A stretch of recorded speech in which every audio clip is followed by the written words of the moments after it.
फटाक खबरें सिर्फ 30 सेकंड में। डाउनलोड कीजिए तक ऐप।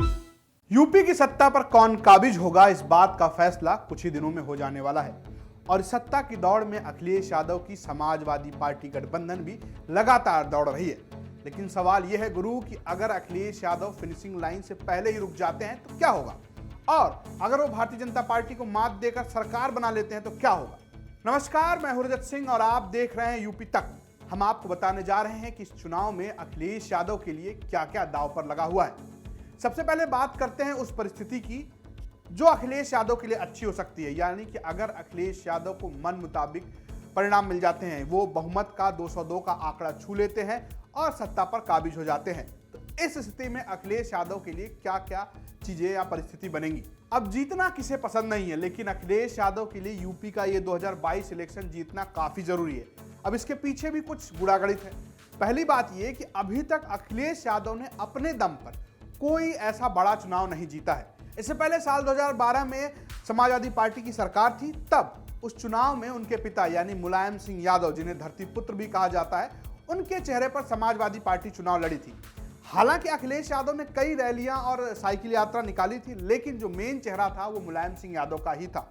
और यहां तक चर्चा ये भी थी कि मुलायम सिंह यादव ही मुख्यमंत्री बन सकते हैं, लेकिन उन्होंने उसी समय अपना राजनीतिक उत्तराधिकारी अखिलेश यादव को चुना।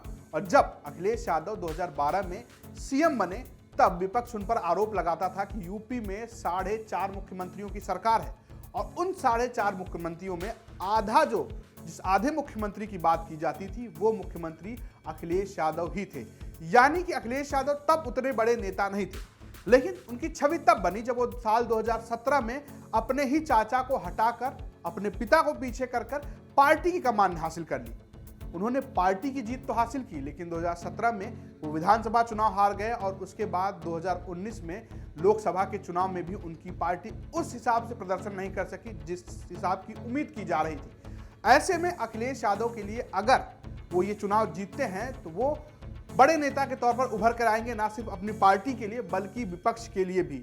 और जो सबसे बड़ी चर्चा है कि 2024 में नरेंद्र मोदी को कौन टक्कर देगा, विपक्ष का चेहरा कौन होगा, तो अखिलेश यादव भी अपनी एक प्रमुख दावेदारी उसमें पेश कर सकते हैं। कुल मिलाकर जीत के बाद अखिलेश यादव ना सिर्फ यूपी के एक बड़े चेहरे होंगे, बल्कि पूरे भारत में बतौर एक बड़े नेता के तौर पर उभरेंगे, जैसा कद कभी उनके पिता मुलायम सिंह यादव का भी रहा है। आप इस बात को भी इग्नोर नहीं कर सकते कि उत्तर प्रदेश में 80 लोकसभा की सीटें हैं। ऐसे में 2024 के चुनाव में अखिलेश यादव की भूमिका बहुत महत्वपूर्ण हो जाएगी अगर वो चुनाव जीतते हैं। लेकिन ये है चुनाव है तो किसी की हार होती है और किसी की जीत। लेकिन एक परिस्थिति इस बात की भी बनती है कि अगर चुनाव ऐसा होता है कि ना बीजेपी को बहुमत मिलता है और ना ही समाजवादी पार्टी को बहुमत मिलता है, और अखिलेश यादव एक नेक टू नेक फाइट देते हैं योगी आदित्यनाथ या नरेंद्र मोदी द्वारा लीड की जा रही भाजपा को, इस स्थिति में भी अखिलेश यादव के लिए बहुत कुछ गंवाने को नहीं होगा। वो एक ऐसे नेता के तौर पर उभरेंगे या उनको तमगा मिलेगा कि उन्होंने भाजपा को रोकने के, भाजपा के विजय रथ को रोकने में सफलता हासिल की। क्योंकि अगर आप देखें तो साल 2014 के बाद से उत्तर प्रदेश भारतीय जनता पार्टी का सबसे प्रमुख गढ़ रहा है, जहां से वो भारी मात्रा में सीटें जीतती रही है, और उसकी विधानसभा में भी सरकार है और यहाँ सबसे ज्यादा सांसद भी हैं।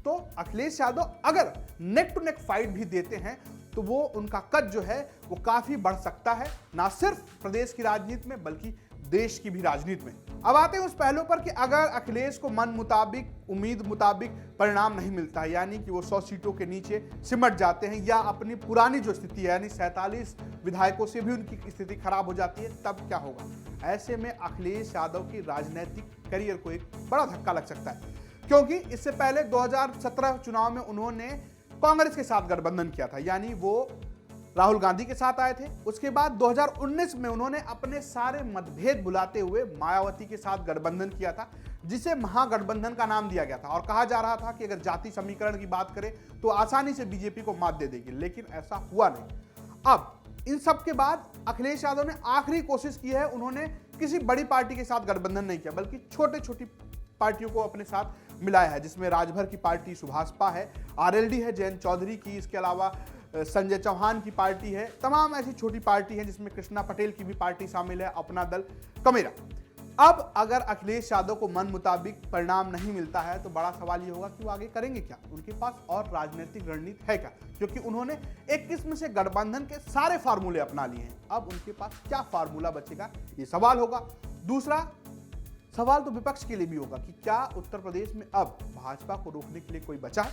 हालांकि हम बात जब अखिलेश यादव की कर रहे हैं तो उनके पास अभी उम्र है, ऐसा नहीं है कि उनका राजनीतिक कैरियर खत्म हो जाएगा। क्योंकि समाजवादी पार्टी की अगर बात करें तो अखिलेश यादव को एक तरीके से नेता मान लिया गया है। खुद उनके चाचा जो उनके विरोध में थे वो लगातार ये बातें कह रहे हैं कि अब उन्होंने भी अखिलेश यादव को अपना नेता मान लिया है।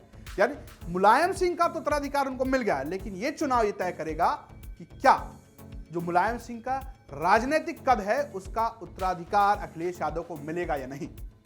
रिजल्ट आएगा तो आपको भी पता चल जाएगा, और जब रिजल्ट आएगा तो हम भी आपको बताएंगे ही। तो देखते रहिए यूपी तक, और तमाम बड़ी चुनावी कवरेज आपको यहां मिलती रहेगी। नमस्कार।